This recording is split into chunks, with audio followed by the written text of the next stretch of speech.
What's up, everybody? Welcome to another edition of Talking Elite Fitness. I'm Sean Woodland with Tommy Marquez. Lauren Khalil is off this evening. She is Mhm. currently in Southern California, where I will be tomorrow evening for the TYR Wodapalooza SoCal. How you doing, man? I am good. I am a little fried. The sun has gotten the better It's of hot. me the last 2 days. It is hot Yeah, out. it. Whew. Yeah, I'm definitely a few shades darker, and I spent a good portion of the day out in the sun yesterday, and I. What is that old age that saying, like, what kind of hubris to think you're strong, to think you're stronger than the sun, hmm for people who don't wear sunblock. I wore sunblock, but still, Okay. even Mother Nature's natural suntan lotion couldn't save me. Yeah, man. It's been warm. Like the other day, I thought fall was coming. I had that Mhm. experience with the overcast skies, like the leaves are starting to change colors. Got dipped maybe into the 70s, low 70s, high 60s. I'm like, okay, here it comes. And nope, false alarm. We are still very much in summer here in Northern California. It's been toasty. So And you know what? Because if you go back to our fall things draft with Danny Spiegel a few years ago, I believe I drafted crisp mornings. you did, yes. Chris Morgan, man, highly and highly underrated. and the mornings have been a little crispy, which is I have nice. been, yeah, So, it's been good. The AC isn't running as much at night here, so I had to, mhm. man. Oh God, my mom. I had to go visit my mom in Sacramento, and it's hot there too. And she's like a reptile. She keeps it at 77 in her house. I was like, "Mom, I'll pay the bill. I'm cranking this down tonight. I can't sleep in this house if it's 77 degrees." I don't know what God, that is Celsius, but whatever. But it's just like you that can't. That's what I used to deal with as a kid, and it was horrible. oh, I had a box fan that I slept with like 2 feet from my bed, and I just had it on full blast the whole night, just hitting me with air. I would I I I think I would cramp everywhere from just losing so much sweat Ugh, and ugh, I don't know. that's Parents in their AC, whatever. But today we actually have some news to talk about that happened this mm, very day. big news. And then we're also going to preview the 2025 TYR Cup that's taking place down in Southern California this weekend. So excited about that.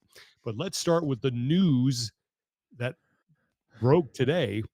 I think for the this is the earliest ever that we've had dates and format for the upcoming season.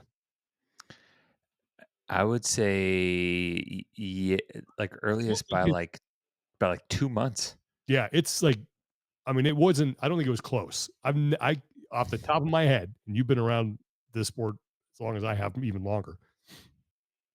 I can't remember having dates and format in September. That's like a December, November thing. Yeah, no, typically what would happen is and we've talked about this a little bit in the past. So previously when there was the invitational, when it Mhm. was open regionals games, you would have the invitational that would take place sometime November-ish, right before the holidays. I want to say it was before Thanksgiving. Usually at the invitational, they would announce when the dates for the open the following year. After that, it was usually they try to between December and January announce dates for regionals, and it has fluctuated year in and year out.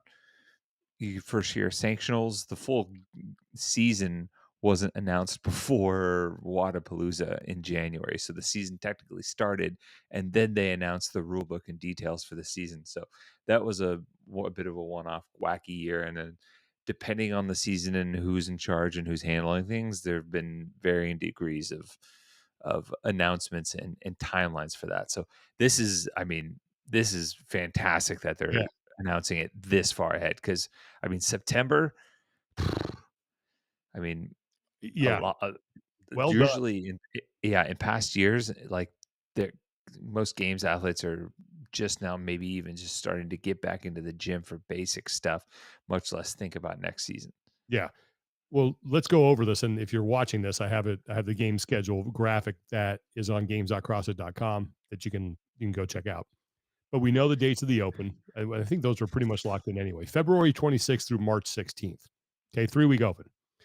Here's one of the big changes. I guess it's not a change. It's sort of like a back to the past, back to the future here. Mhm. The quarterfinals are making a return, and those are going to run March 26th through 30th for individuals and the age groups. So that's big. So quarterfinals are back. We'll just put a pin in that. We'll come back to that. I'm going to run through the Mhm. structure here really fast. Then we have Yep. semifinals.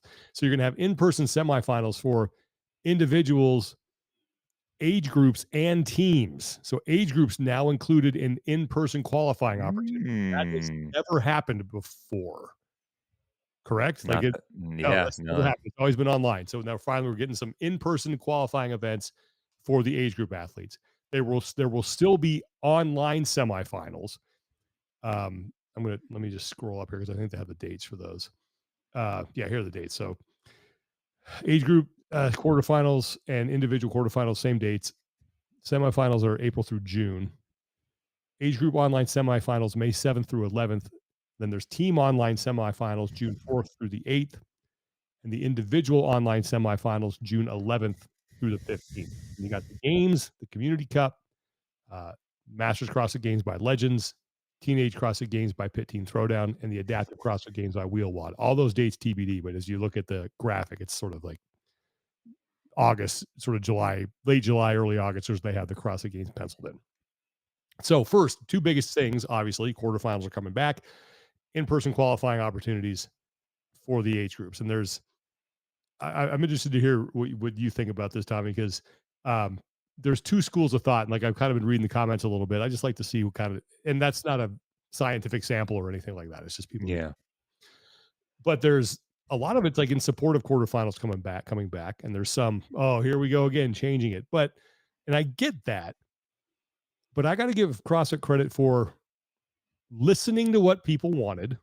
I think a lot of people missed quarterfinals. They brought it back. Also, opportunity, like, you can't deny this. It's an opportunity for them to make more money Mhm. off the season. I'm fine with it. Like I think I like the fact that quarterfinals are back because I talked to some people who did the open this year and they're like, man, I kind of wish I had a chance to go to quarterfinals. That was really my goal. And now that's back. So I think that even though we are, yes, changing it again, it's not like this is a hard left turn into territory we've never been before. No, it's not this complete out of left field new change, which most of the changes have been previously, where it's like, hey, we're adding this new wrinkle in, or we're shifting this new format and structure. It's it's essentially the same structure that we had a couple of years ago, bringing back a competition stage. Um, I would say the only real new thing is the order with which semifinals happen. Mm-hmm. So, the online semifinals are happening last, and I believe in kind of the description, it's gonna serve as, like, a last chance opportunity for people to qualify for the games. I actually like that better. Yeah, I do too. Uh, um, that fits more of the last chance qualifier type vibe being online and being, at your affiliate, and it gives people, yeah, I just like that format better. The in-person qualifying for, age groups, which is a new thing, I think is additive. It's something that age group athletes have been clamoring for a decade plus. Mm-hmm. Just trying to figure out ways to have that opportunity. Don't know the full details of it. Obviously, there's still a lot to be figured out. I think the fact that they still announced the partnerships with Wheelwad, Legends, and Pit Team Throwdown, gives me confidence that they could work out something that'll be effective, and be reasonable, and also have be a building block for, because whatever they do for this first in-person semifinals for age groups is not going to be perfect. Yeah. Um, because it is a little bit of a trial balloon, but uh, I do really like quarterfinals as an intermediate step for a lot of people to continue to compete. That Yeah. otherwise their season's done after the open, and it gives, whether people want to admit it or not, or what, that, like, a lot of people just genuinely enjoy competing, and having a carrot to chase can help provide, you know external motivation to, show up to the gym more, be, be more diligent in your training and nutrition, all of those things. And that quarterfinal step, I think, was a cool opportunity for a lot of people who have been training for a long time, have a good amount of fitness, and just really just want to apply it under the umbrella of competition again. I personally love doing it. I love that that the age group and individual quarterfinals are mashed together the same weekend, and you pay one fee if you qualify for Yeah. both, so you can participate in both. I think that's fantastic. That was one of the gripes of like people basically being like, "All right, well, you have it the same weekend, or do you have it separate weekends? I got to pay two fees, and if you're repeating some of the tests, or the test going to be slightly different." It just it was kind of it felt like they were straddling the fence a little bit. One fee for quarterfinals, you get to participate in both divisions as a kind of a tip of the cap for people who qualify for both. Awesome. Yeah. Um, yeah, and I think really all that's left is the specific dates of the partner events for semifinals and when those would be, right? Because as far as the questions of you that the elite athletes might have, it's when do I need to book stuff and when am I going to travel? Yeah, Eh, and the biggest question I have now too is, you know, are they gonna change anything about the qualifying process from quarterfinals into semifinals? Like, is it going to be hmm, geographically cordoned off so that you have to go to a certain one? I prefer that just because I think it makes it more exciting. hmm, I don't like just from a fan standpoint, I don't like the multiple chances to compete. I do like like if you have a last chance qualifier, that's fine. Like the online semifinal. If you don't make it hmm, through if it's like the old uh, regional stage where you had to go to a certain one, hmm. then you take a certain amount from those go to the games, and then spots. I don't know if you're qualifying 5 out of each one, spots 6 through 10, then go to the online semifinals, and they compete with everybody else in the world for however many spots. I prefer that kind of structure. I don't really like to just sign up for whatever one you want and go. I know the argument there is that, well, then some athletes that maybe people don't get to see go to different ones, maybe they travel, but I kind of just like that regional flavor. Mhm.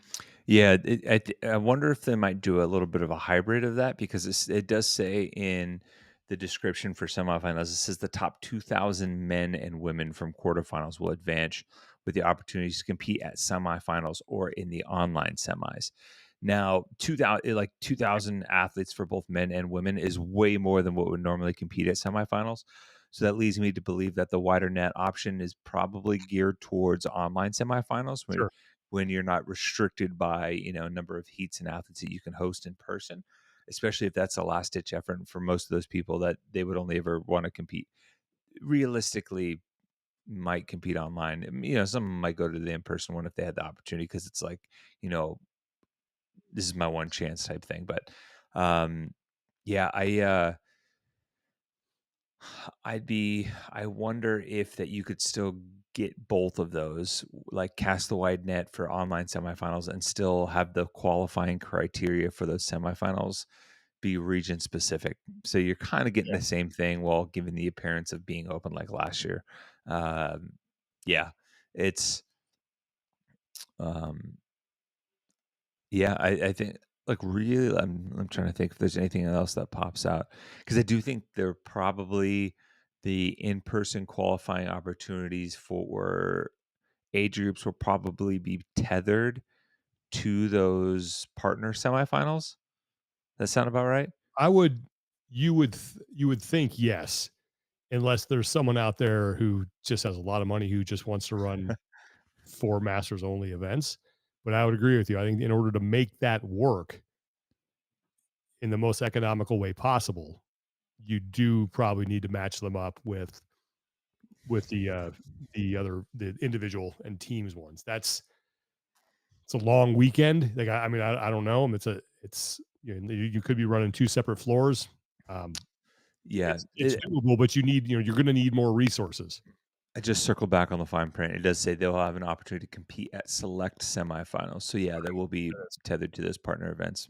Is the guess, and probably just a few of the big ones where that might have that opportunity. But I'm interested to see how that gets deployed. Yeah. But man, either way, just having this information now Oh, is giant. huge. And And honestly, like, even given with the changes of the last few years, knowing the structure is just as important as the dates. Because Mhm. even though they gave like a, April to June range for semifinals, most people know that that's going to kind of be the few months I got to stay ready. But I don't know. I just think it's good that they're able to announce that now. Well, the one big asterisk that you got to throw in here, and we've talked about this before when it has to do anything with concerning 2026, is that if there is a sale and whoever buys is like, yeah, we're not doing that, we're changing everything. I don't think that will happen. I don't think that would be a smart move by whoever's going to buy it to come in and just scrap this whole thing unless they're going to say, I think the only thing that people would be like, hell yes, would be like, we're going back to open regionals games. That'd be the only Yeah, thing. yeah, but it's almost like this is so let's assume there's a sale and there's some amount of changeover personnel wise, right?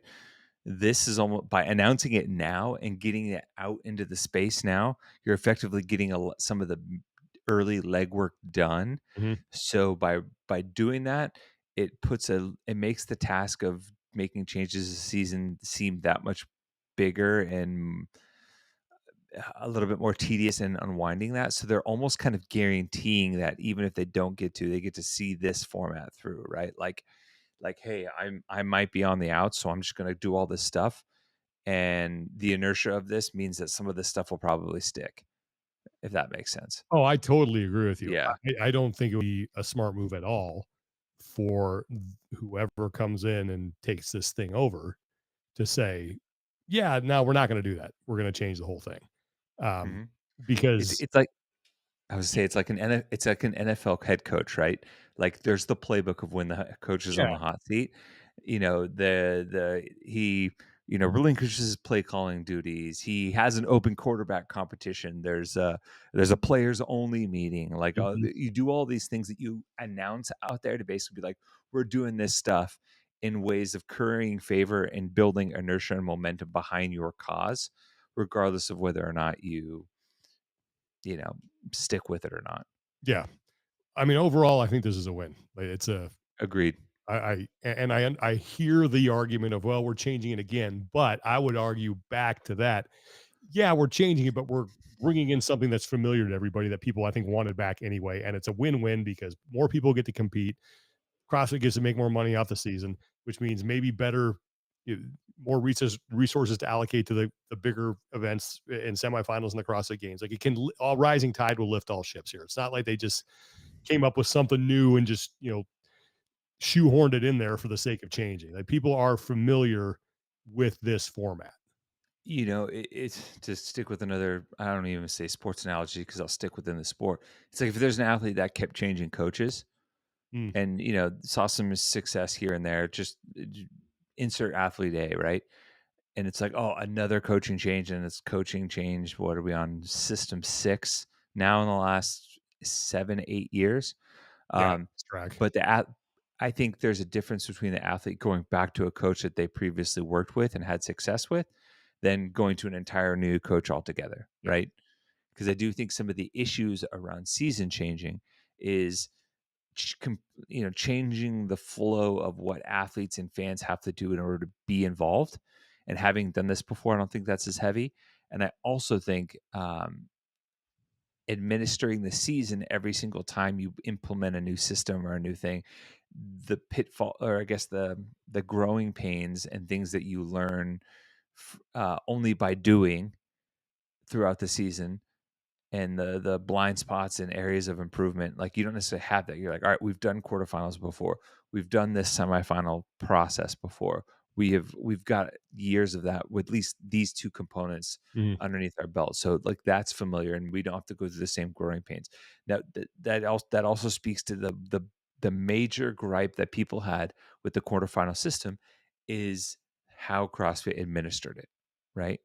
Whether that was judging, Mhm. whether that was rule clarity, whether that was appeals, whether that was timeframes for appeals, whether that was manpower to actually check all the videos to make sure the right people were getting through and things like that. That's I like if you had a magic wand and you took us back to the first year of quarterfinals, and they went through every video, the appeals process was timely, the the penalties and how they were assessed and all that stuff was clear, which I think at times it was and sometimes it wasn't. And depending on who was shouting the loudest, it could make you feel one way or the other. But if they actually like were consistent in that, I don't think people would have an issue at all with quarterfinals coming back. You know? No, I agree. I think you hit the nail on the head. The issue is not the structure, like it's how it's the it's the bugs that come along with it. Hmm. How are you gonna make sure? How are you gonna, like you said, review all the videos? How are you gonna make sure the right people are getting through? You're not going to be able to review all of them, so you're probably going to spot check one. Are you going to do the at home review where people can say needs review? Good, like, how's that going to work? So yeah, it's not the structure. It's like, how are you executing it? Yeah, I mean, if you showed up tomorrow at my doorstep with some 1,000 horsepower American muscle beast, I'd be like, my issue isn't with the car. The car's cool as hell. It's whether or not you can handle that much Yeah, car. might be too much That's the for you. issue. Exactly. So, Well, you brought something up this that we didn't really talk about yet, but we probably should. And that's talk about coaching. That's Justin Cotler going to yes. HWPO. I mean, that's a huge get for HWPO. I mean, I'm a huge fan of Justin Cotler. I think he's a great human being, fantastic coach. And man, I think like, and I don't know if we talked about this when this first started happening, but when these training camps first started sort of emerging, it's really, I mean, I think there's the big three and there's everybody else right now. And it Mhm. might be the big two with Mayhem and HWPO, and then Proven is like kind of in that tier.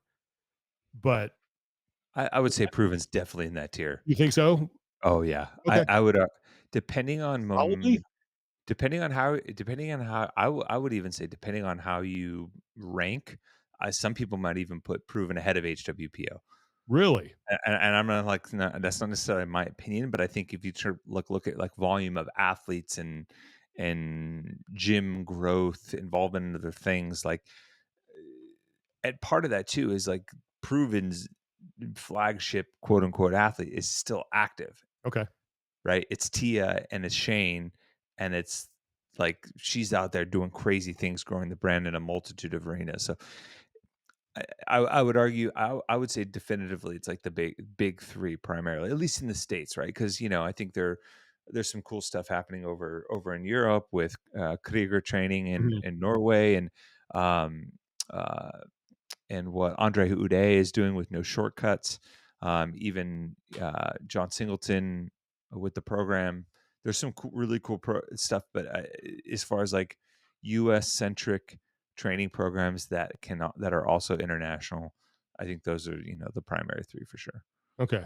Yeah, I'd really be interested in hearing more about the proven argument, just because when I look at just the personalities and the people who are involved in the resources with Mayhem and HWPO, Hmm. and I hear what you're saying about the proven crew. And I'm not that's not a knock on their programming acumen or coaching, anything like that. It's not. I just Hmm. pure scope and resources. I feel like maybe HWPO and Mayhem are just a little bit above it. Maybe that's because they just been in the headlines recently with Austin Malialo, who you and Lauren talked to, Hmm. going to Mayhem, and now you got Justin Kotler who's joining HWPO. I mean, just sort of like the stable of people that they have under their roofs are pretty impressive. Yeah, yeah, for sure. I just don't know. Like, I don't know how these smaller camps are going to continue to be able to compete. I mean, Unless it's like, so you like, let's take training think tank, for example. I feel like Max has such a really good relationship with his athletes that his core group is probably not in any danger. And I don't think yeah, this guy's going to leave. He has a pretty solid stable and a really good relationship with that crew. what's But how much yeah, bigger can he get with those three looming out there? yeah, and there's you throw in Invictus or you even and throw in like Adam Knifer's Mhm. crew of Fort Vancouver, and I guess it really comes down to like what are their goals too, because like Mayhem, and I may be incorrect in this, but I think in the bigger Mayhem picture, a significant one of the largest parts of their business isn't elite athlete training. It's Mhm. it's their online programs, it's their master's program, it's their like I guess they say they're like second tier athlete training. All the people that subscribe to the affiliate gyms to be with that. Like HWPO has their app and all their training programs that they provide. Proven does the same thing as well. They have a slightly different, maybe a business approach in that regard, Mhm. and as a result, they're trying to intently reach a wider audience with like the nets that they're throwing out. Where I maybe Invictus wants that. Maybe they don't. Maybe they're content with the success of the gym and their core athletes and having, a medium to medium small online athlete training program and remote coaching and things like that. I think Max and Training Think he has a very specifically curated circle of athletes and influence, right? Yeah. And I've never gotten the sense that Max has this like, we want to have 1,000 affiliate gyms and Mhm. 20,000 athletes signed up worldwide for our programs. Like, I don't know, that doesn't seem like that's his vibe. Yeah, I think that's a really fair point too, and I think more of what I'm talking about is what you were addressing earlier, is what you said about having affiliates and all that. Like as far as a one-stop shop for everything you can get from elite coaching to affiliate programming and things like that. It seems like like that is becoming a more and more exclusive club to try and get into. Yeah, yeah, and I mean, Underdogs was great. I mean, they were. I'll say this: Cotler and Justin and the Underdogs crew might be one of the more unlucky Yeah, training camps I've ever seen in terms of like just tough breaks. yeah, literally. You go, Yeah. yeah. I mean, between the move, COVID and the move out to Vegas, and then what happened with Carrie and Bethany, and then Danielle, and then Alex now, and the injury on that side, the injury to Ricky when he looked like he was ready to win, and then you feel for Justin. I reached out to him when the news broke as well, just to show him some support. Like the diagnosis with his daughter, was it's just like it just wore on him and it just sat heavy on him, and you can tell that like you, you and I have not in the exact same way, but like we've had heavy stuff hit us, and it changes your perspective a little Mhm. bit on where you want to focus your time and energy, and it doesn't always mean that you're going to come out the other side the same person with the same passions and fires and things like that. And I think it made Justin really want to narrow his scope of what he's involved in, and focus on that, so when that's done, he can go, be the best dad, husband, Yeah. partner that he can be. So, Well, he's a yeah, fantastic human being, and HWPO got a winner, man. That's a first round pick you build your franchise around. They have dude, and God, they have so much to they just great people. And that's, I mean, there's great people at Mayhem, great people at Proven. Like there's awesome people all over this community, but mhm, man, they're just rarely do you see like that many good people under one roof, and I can say the same thing about Mayhem with Austin and Rich, Rory McKernan and that whole crew. And, you got O'Keefe and Fraser mhm, and Michelle Latondra, and you got Cotler. It's like, man, Jake Marconi. just an all-star roster. Yep. So, And it's yeah, so it's big dues. HWPO, like you said, they got a winner, and you assume that the athlete portfolio, I guess, if that's the way to put it, mhm. gets absorbed into HWPO, and you know, Alex Kazan she's a superstar, and when she gets healthy and if she's back to form, then she can compete with the best of them, and I think she can win. Yeah, So, Cotler, I mean, you talked to Cotler about Alex Kazan, and he is fanatically convinced that she has what it takes to win the whole thing. mhm, That, and it's not like, "Oh, yeah, I think," it's like he knows. He yeah, believes it with his entire being. So, yeah, yeah, hopefully he gets healthy, and and they just announced that she's gonna be at the Rogue Invitational, so that's great. Hopefully she's yeah. 100% 'cause, she's awesome when she's at, fully armed and operational. Yeah, and just kinda going back over the years too, I like when you mentioned how, like, the strength of conviction that Justin has behind Alex, like, the couple of times I've seen him have that in other areas where just, like, it's, like, almost overwhelming. Mhm. When when Carrie podiumed that year, when Bethany won West Coast Classic, and you're Mhm. like, "Oh," he was like, "Dude," I remember having the conversation because we, we'd gone out there a couple times to train in person and see with the squad, and he was like, "Dude, her conditioning and her fitness is on another level right now. If the injury and some of the minor components can stay intact, like, she's on a different level," and that was the case, and unfortunately, just never got to show it. So, yeah, he's got a good sense for when that's like, all Mhm. right, this is a really good shot. We can move on to the TYR Cup here, but the last thing that I'll say about Justin, the highest compliment that I can pay him is that if my son ever got into CrossFit and he needed a coach, I would send him right to Justin Cotler. Hmm. That's how much I think he's just a fantastic human being, and all the best for him. And congratulations to HWPO to bringing him on board. Yep. Okay, next thing that we're going to talk about, final thing, is that we have live competition going on this weekend. Starts Friday night Pacific time for the TYR Wodapalooza SoCal and the TYR Cup. That team format that I absolutely love. I remember last year when they announced this, like I was just jazzed for it because I think that this is the most exciting. This is the way you inject excitement into the teams. 8 people. You have a weekend competition where there's 3-on-3, 2-on-2. Everybody competes at the same time. Old school 6-on-6. You have the captain's battle. Like there's all this different stuff, and it is very Ryder Cup ish. So you have North America versus the world. And last year, I remember going in, it was like, oh, North America is going to clean up. Like this isn't even going to be close, and they were tied if I recall correctly, after Saturday night. Now, North America pulled away on Sunday. They had 3 wins and they wound up winning 7-6. But, they have, so I think on North America, they have 5 returning members from last year with 3 new ones. So you got Brandon's back, Vellner's back, Pepper, Raptis, and Medeiros. And then the Hmm. 3 new ones are Kerstetter, Hopper, and Lawson.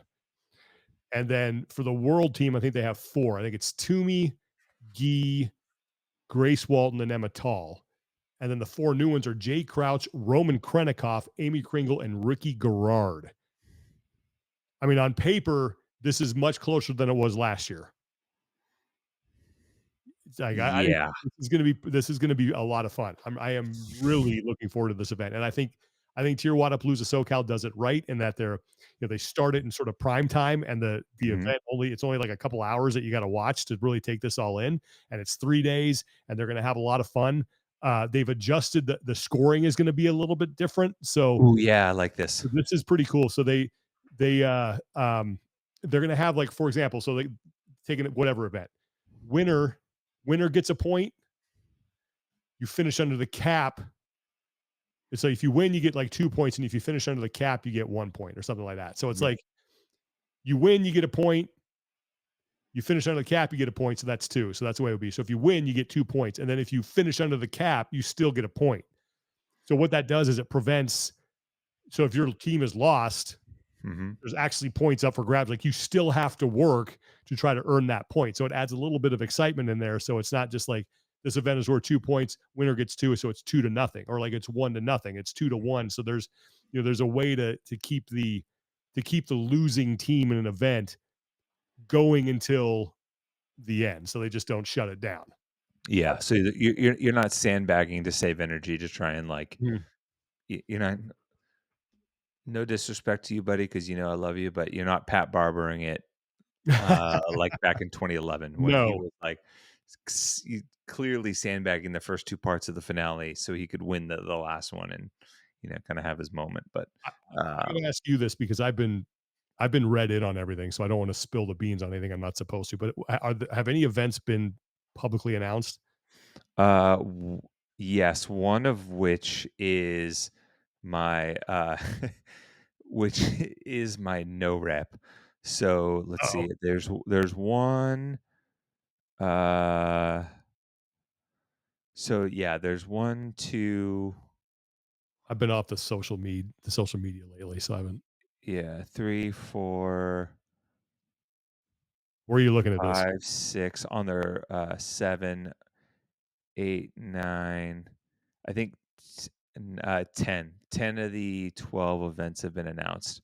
Oh, Yeah, so this is This is on their Instagram handle. So TYR yeah, Wodapalooza SoCal. yep, or it's just Wodapalooza. All right, let's look this up. I'm going to effort this and put this up on the screen. All right, you want to? No, my computer doesn't want to work. Of course. All right. Well, what's go through the first one? Okay, so like in chronological order, or as far as like what we're gonna see first? Yeah, chronological order. That's fine. Let me find it. I don't. Okay, Echo on Fran is the first one that they announced, which is all of the athletes compete as individuals for combined time. Echo on Fran was a repeat workout that they brought back from Wadapalooza previously. 21:15:9 thrusters, chest to bar Oh, pull-ups, seeing all these. 10 Okay, I'm gonna go. calorie echo bike. That is nasty. Um, I remember talking to Pat Vellner at World Fitness Project about that one, and he was not thrilled. All right. Uh, Well, what's up? yeah. No, I found it on Instagram. You want to just go? We'll go through in the order in which they were announced. You want to do that? Okay. Yeah. Um, so we'll get to that one in a second. So okay, so let me call this up. Hang on one second. I'll Yeah. Echo on Fran was the first one that was announced. okay. Well, I got this one, the skier shootout. That's the first Oh, one. yeah. Fine. This is Yeah. pretty cool. So this is 4 time. It's a waterfall style. So that is everyone goes. I think it's men and women. I could be. Oh, it's teams of three. 3 men versus 3 men. 3 women versus 3 women. So you do 21 or 18 calories on the ski erg, a 40-foot unbroken handstand walk slalom course, and then 7 erg shoot shot attempts. Mhm. So this is going to be fun. And for those of you that know your history, this is not the first time in competition that we have had some sort of shooting. I think in the very first Rogue Invitational that they held at Yep. the old Rogue, at the Rogue headquarters in Columbus, Ohio, they had air rifles that they were using. So it was like Mhm. a biathlon thing, and they could shoot. I think they had to shoot standing, kneeling, and maybe prone, is what it was. I can't remember Yep. something like that. So this has happened before. These are laser pistols. I've shot Uh, this. is it pretty? Yeah, I've talked to John Woolley and I spoke with the Ergshoot crew, and And Kyle Rolfe. Kyle Rolf's on that. So Yep. he said I could stop by when I'm down there and check it out. But I think this is going to be fun, and this is the type of event or competition where you do this kind of stuff. Yeah, and so the way it works is pretty much um there's a center, like a bullseye-ish center dot that Mhm, works. The if they're using the pistols, usually they make you do one hand. The way you reload is there's like a little flip lever, almost like that pops up and reloads the laser pistol. mhm, And if you pull the trigger, it has an actual click. If you um, if you hit inside the target, there's a sequence of red dots above, mhm, and the dot turns green. mhm. So, and then once you get 5, um, I guess, bullseyes and all of them turn green, then that board resets.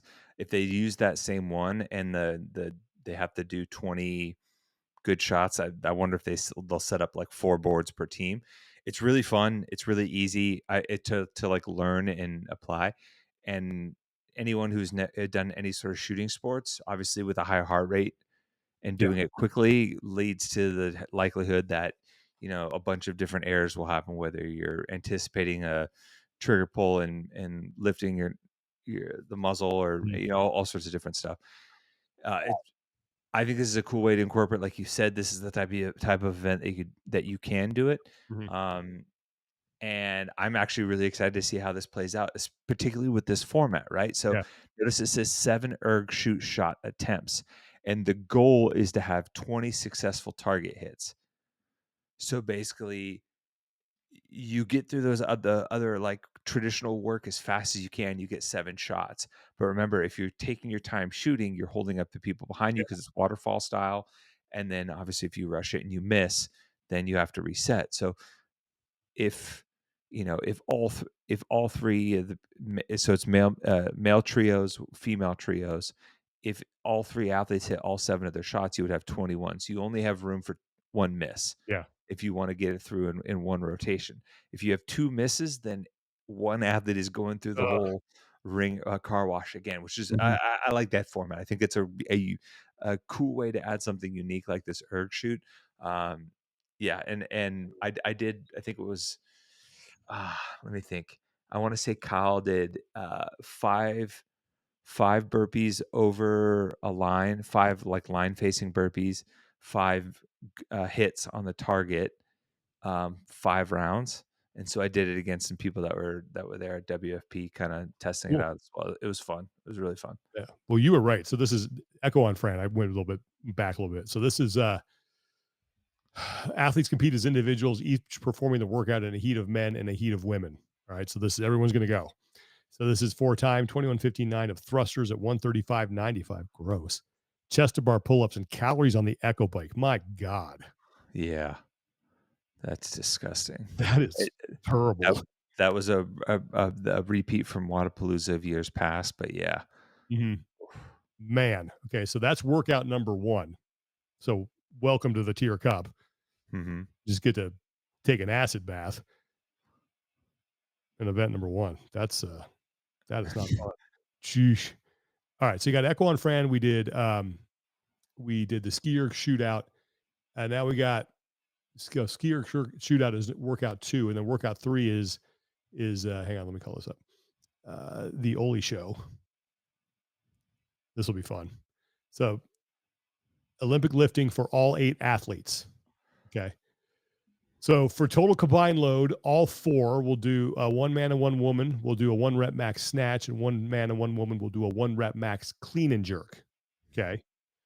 Then I think they switch out, and then the next four come in and they go head to head, uh, male versus male, uh, Isabel, and female versus female, also Isabel, and then the next pairing goes.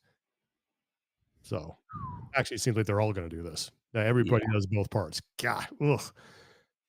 So that'll be fun. This is cool because very rarely do you and this is I assume did the loading the same? Nothing funky on the loading. Did they say that? No, I think it's 135.95, but Cool. yeah, for the Because boundaries. because very rarely do you see the elite athletes, especially in this day and age, get to do something like Isabel or Grace at full competition speed, Yes. right? You know, 15 years ago, it was very common for athletes to do these benchmarks as a way to actually like test to see where they're at Mhm. relative to other elite athletes.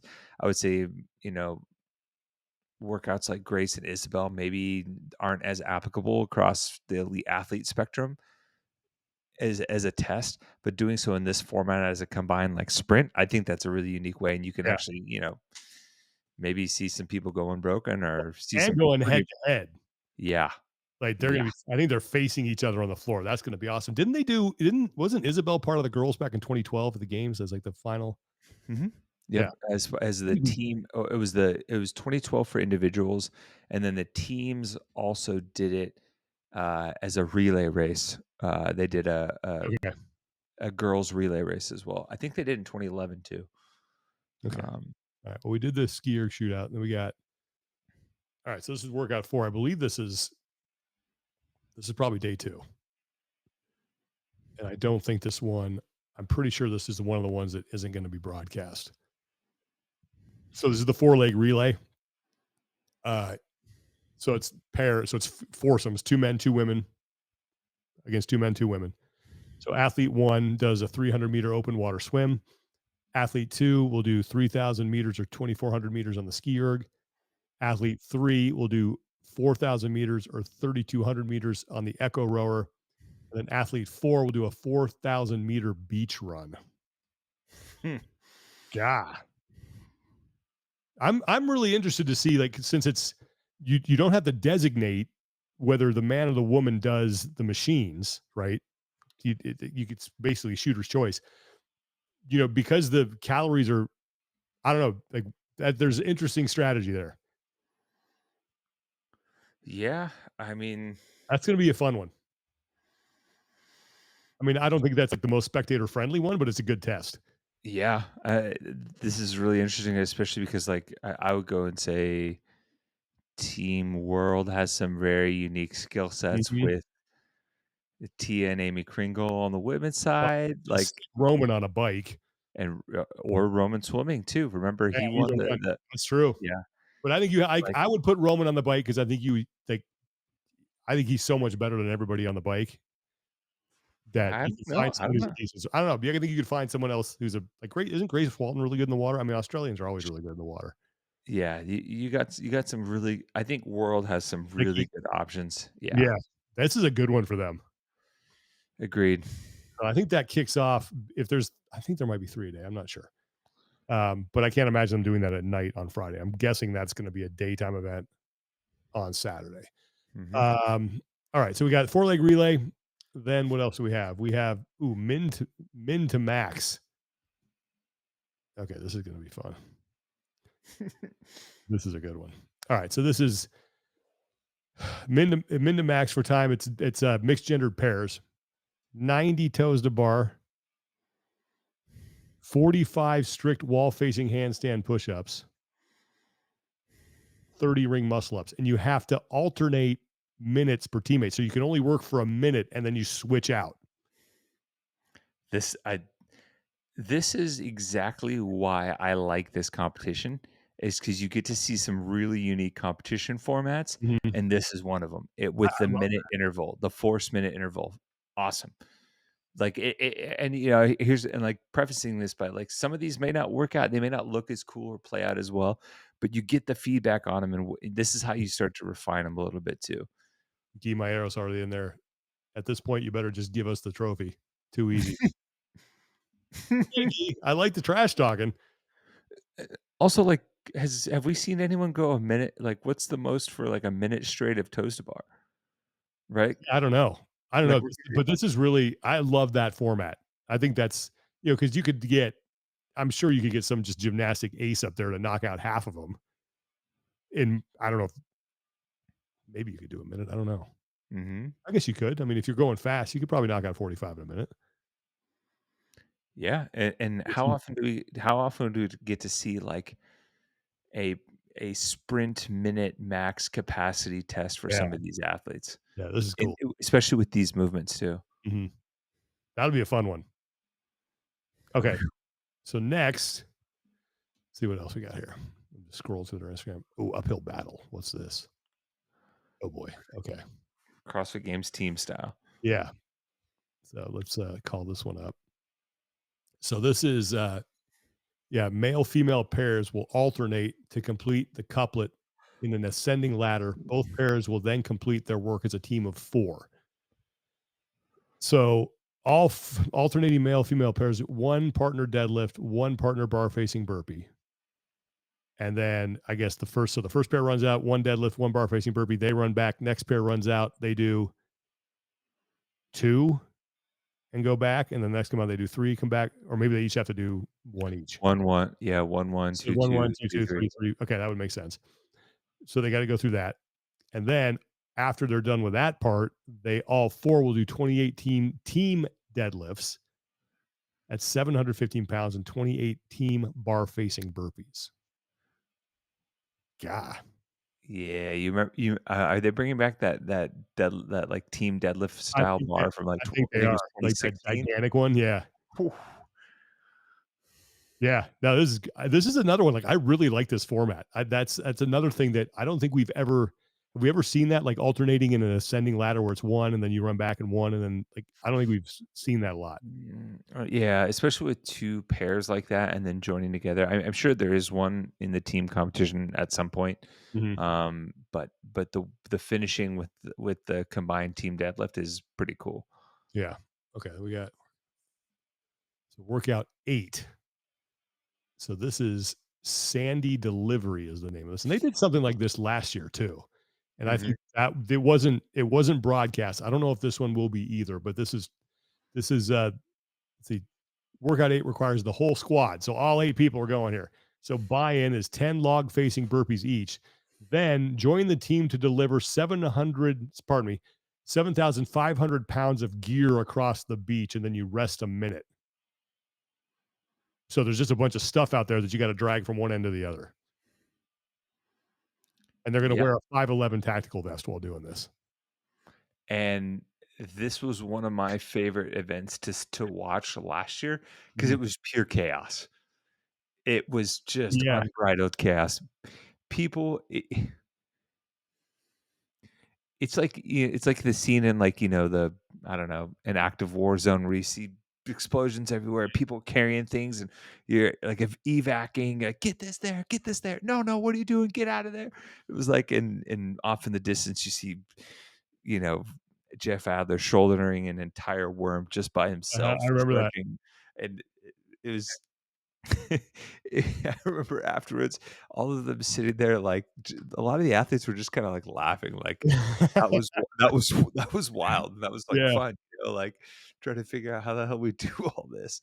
It's pretty much like if you had to, like, move out of your apartment with all your buddies from the gym for for time. time. Yeah, exactly, and I love these because I think it's fun when you just say, "Hey, just you gotta do the work." However, there's no structure, just move all Mhm. that all there, and then it's like, okay, who works together best as a team? Who is the person out there calling the shots? How well they work, how well can they make adjustments on the fly? There's a lot of things that will be tested here, and again, this would not be something I don't you couldn't do this at the games. You just yeah, because of just the logistics of it. But for Yep. this type of event, I think this is fantastic. Like I love this stuff. It's going to be a blast to watch that one. I don't think that one's going to be broadcast, but I think that's yeah, it's going to be fun for the spectators on site. I'm sure hopefully we'll have some kind of recap. Okay, finally, I think this is the last one that's been announced. This is Sync or Sink, which is a great title. This Nice. is teams of three men, three women. So you have to do four time. You have to do 35, 25, 15 calories on the echo rower, synchro GHD sit ups, and synchro front squats. And the weights go up. Oh, pardon me. Hang on. Round one is 155, 135, 115. Okay. So there's three different weights on the floor, it looks like. Mhm. Okay. And then so you get to put your strongest athlete out there. So let's say you get to your first round of synchro front squats. One man will do 155, one man will do 135, one man will do 115, but they got to be synchro. Same thing for the women 105, 95, 75. Then you go back, go through your round of 25, and then the weights go up 185, 155, or 135 for round two. And then you go through it again, and the weights go up a final time 225, 185, 155. Like that's cool because the assumption would be is that the same person is going to do the heaviest weight each time, but I don't know if that's the smartest thing to do. Mhm.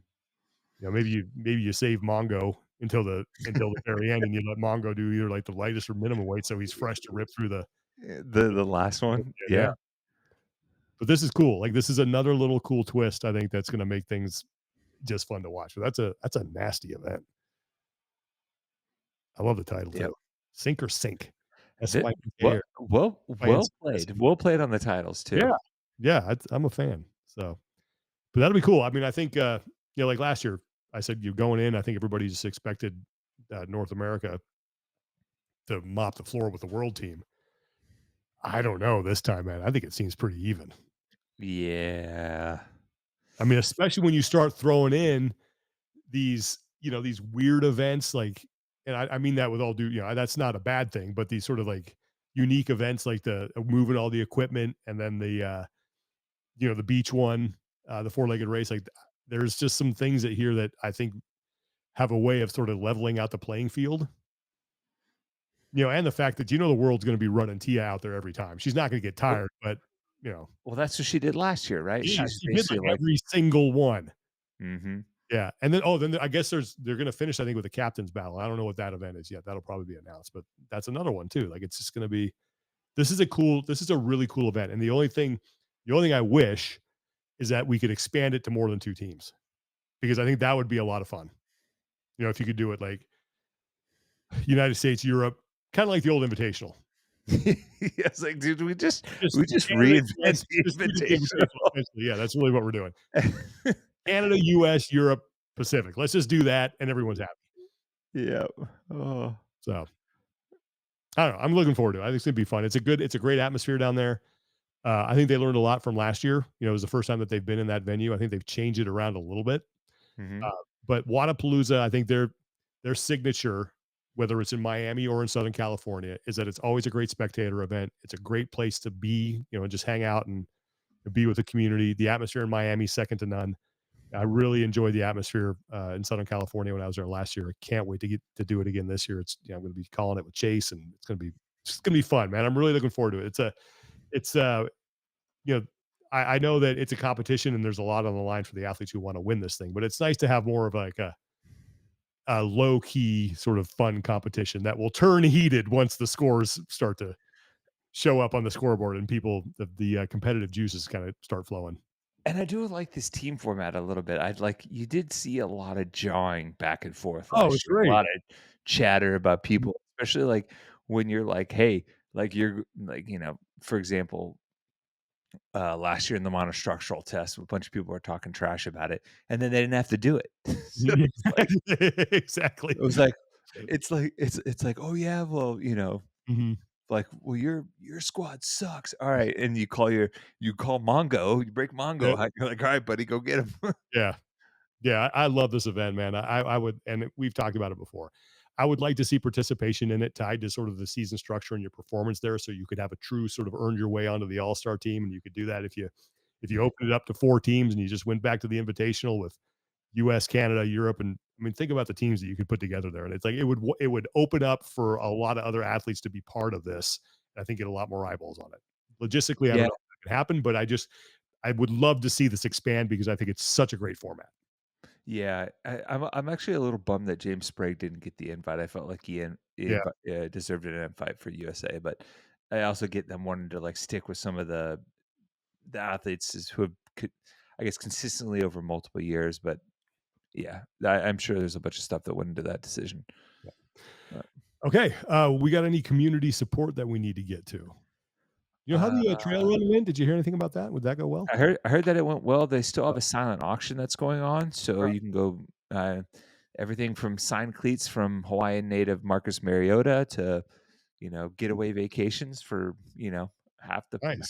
price. But yeah, All some right. good options to help raise money. Cool. Okay, PRs, no reps. Oh, if you guys have any community support, as always, please send it to us via our personal Instagram accounts, our Talking Elite Fitness Instagram account. However you want to get it to us, that's great. Just make sure that you include as many details as possible because we always like to make sure that we are sending people to the right spots to get people the help that they need. PRs, no reps. You want to start with a no rep? I'm not sure if I have a no rep. It's funny. I was We left off one event that was announced, and it was my Oh, no rep. which one? They announced, where is it? Where is it? The repeat in reverse, Oh, I haven't seen which it. is which Oh, is that wait, same monostructure. my God, we Oh, got Pacific Ascent here too. Oh, and yep. repeated reverse. Did leave a couple off. God, So repeat in reverse, it's the same monostructural test from last year that we saw Fikowski and Dallin and Grace and oh, all okay. Hey, let's this. call these last two up. We'll go with that, and then we'll go to the Pacific Ascent. Okay, My repeated. no rep, my no rep is for whoever the poor souls that get trotted back out for this event. Oh God! Every 5 minutes on the phone. Oh man, that was carnage. That was just carnage right there. And That was like Rocky One. Cut me, Mick. just uh, just trying to prop people up to get through this. and the best part is Dallin going, "Not cool, guys," because Yeah, that was the event he had to yeah, do last year. that's amazing. All right, yeah, Oh. that's repeat in reverse, and then let me call up the other one because like I said, I'm just falling asleep at the switch here tonight. This is where was it? Pacific Ascent. This one looks pretty cool too, and we'll get that up there so we can. Okay, workout 7. So every athlete will go head to head in a sprint style matchup. So this is kind of what they did. I think it was Saturday night last year, where the world team was able to tie things up. Like that was the one event where I was like, oh, this is come on, they're just gonna North America is gonna wipe the floor with them. So this is head to head each matchup for time. 3 rope climbs, then you do alternating dumbbell snatches, 12 at 70 for the men, 10 at 80, and then 8 at 90. And then so you do 3 rope climbs and alternating dumbbell snatches.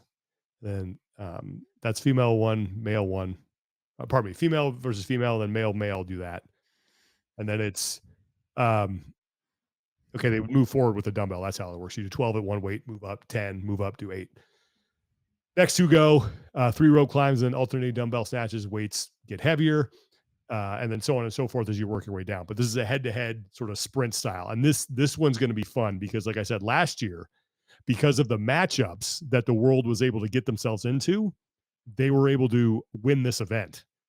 And I think they were, on paper, they were not nearly as strong as North America. But again, the matchups that they got, and they had some people who like really kind of, I think, outperformed what we thought.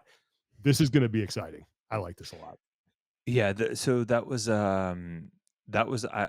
was I would say it was like Seher Kaya and Mhm. Anil Kai. It were Yes. 2 athletes that had like I don't wanna say a turning point for them, but I think for Anil it certainly was, and then they were the 2 biggest kind of like quote unquote upsets that I Mhm. thought maybe turned the tide a little bit, and even maybe like, you know, maybe change how some people saw them as athletes, I guess. Agreed. So Agreed. No, that event, I think, was one of the biggest surprises that as far as like, there was such a dichotomy in what we thought was going to happen and what actually did happen. I don't think anybody thought the world was walking away winning that event. mhm. I mean, I sure as hell didn't think that was going to happen. And the fact that like they won it and then it tied going into Sunday, like that really set the stage for an exciting finish. Now, obviously, North America had it wrapped up before the final event because they I think that upset them somewhat that they were in that position. But yeah, it's a great format, and that's gonna be really cool because I guarantee you there will be some surprises in that one. So okay, now we've been through everything that's been announced. I apologize that we had to sort of backtrack there. So let's get But back to let's get back to PRs and no rep. So rep that one. I and don't have a no rep. Oh, I have another one. I'm gonna no rep any intermediate team that thinks they're gonna be the best dressed out there this weekend because the Buttery Bros are competing with Julian as a team of 3 Oh, on the intermediate men. oh God, I'll never forget. This is one of my favorite Buttery Bros. We were in Madison, Wisconsin, and they had those rainbow, just tie dye, whatever it was, overalls that they were wearing. Yep. And Bill Henniger from Rogue Fitness is walking, and I think the Buttery Bros are walking in their towards Bill with their tie dyed overalls, and Henniger just takes one look and goes, "Nope," and just keeps going. Nope, and just keeps going. It was just the way he looked at him. It was fantastic. Just yeah. Well, okay, they're going to win that fashion battle for sure. That's Mhm. cool that they're competing. I'm gonna look. I'll try to check some of that out because funny things come out of Marston Sawyer's mouth when he's in the heat of competition. I mean, even when he's not in the heat of Yeah, competition, you funny never know what things that come guy's out. gonna say, so that'll be good to see them. I mean, I think I'm gonna no rep the weather messing with me. Like, I thought fall was here. I thought it was like, okay, finally, I'm gonna start wearing some hoodies. It's gonna be a little crispier outside. And nope, now it's just friggin' hot still. So I really like fall to be here. We're already 2 weeks into football season. I feel like it's time. So, and then that's Agreed. my PR is football season. Like, it's just you cannot beat the National Football League. You can't beat it. There's nothing better. The It's just the best. Every time you doubt the entertainment value and the dominance of that league, every week something happens. You're just like, oh man, this is why I love this sport. Yep, and your Rams are 2-0. 2-0. They got to play. I think probably 2-1 after this weekend. They got to go on the road I and play Philly. But yeah, I wanna say that I think that Rams there's what the prestigious bird gauntlet where all the teams that have birds as their oh, mascots. I think the Rams are the team that have the chance to run the bird gauntlet this this year. season, do they play the See, Falcons yeah, eh, and the Seahawks? So there's what? There's three: Falcons, Seahawks, and Eagles there's and the Cardinals. Falcons, Cardinals, and then the Ravens. Do they Ravens. play I the don't Ravens? know if they play the Ravens this year. They might. They play the AFC South. That's who they're playing this year. Yeah, no one has ever run the full bird gauntlet before. Yeah, I don't know. Philly's tough, man, especially in their building. 2-1 isn't bad after week 3, though. I'll take that. Mhm. Indianapolis is going to be the test. That team is. They have like they scored. They haven't. I don't think they've punted yet. I don't think they've formally punted yet. I think they've Yeah, lined up over punt formation and then something happened, but yeah, they've scored on like their first 10 possessions or something. Like they haven't punted. That's Daniel Jones Nation right there, man. So that's my PR. You got a PR? I do have a PR. I am going to PR my homegirl Amy Bream, Mm, who finished second in the above knee lower impairment female division at the adaptive games. And by virtue of that, I want to PR all the athletes at the adaptive yes. games uh, hosted by Wheel Wad that competed this past weekend, and their seasons are officially completed. I mean, I want to say, almost what, 30, close to 30 divisions, something like that. Yeah. But It's a Herculean effort that Wheel Wad puts forth to it, get that competition going. it really is. They do an excellent job, and there was a ton of athletes that took the floor across the full spectrum of adaptive athletes. And you know what made me? I don't want to say it made me feel old. It made me feel old, but also brought a smile on my face. Do you remember there was a story that was very popular that we ran back in the day when we were at CrossFit about a young woman by the name of Kate Foster?